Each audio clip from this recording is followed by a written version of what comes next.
Assalomu alaykum futbol muxlislari. Bugun sizlar bilan futbol olamidagi eng so'nggi yangiliklar bilan tanishib chiqamiz. Osiyo Chempionlar Ligasidagi yirik to'qnashuv Qarshining Nasaf klubi va Saudiyaning kuchli jamoasi Al Hilol o'rtasida bo'lib o'tdi. O'yin muxlislar kutgandek shiddatli va dramatik o'tdi. Birinchi bo'lim kutilmagan holat bilan boshlandi. Nasaf darvozaboni Nematov xatoga yo'l qo'ydi va raqib hisobni ochdi. Ammo Nasaf javobsiz qoldirmadi.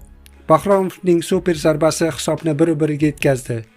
Shundan keyin ham jamoa faol o'ynadi. Ammo himoyadagi kamchilik yana o'zini ko'rsatdi.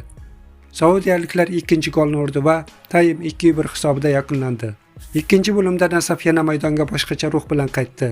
Javohirning goli hisobni 2-2 qildi va muxlislarda yana umid uyg'otdi.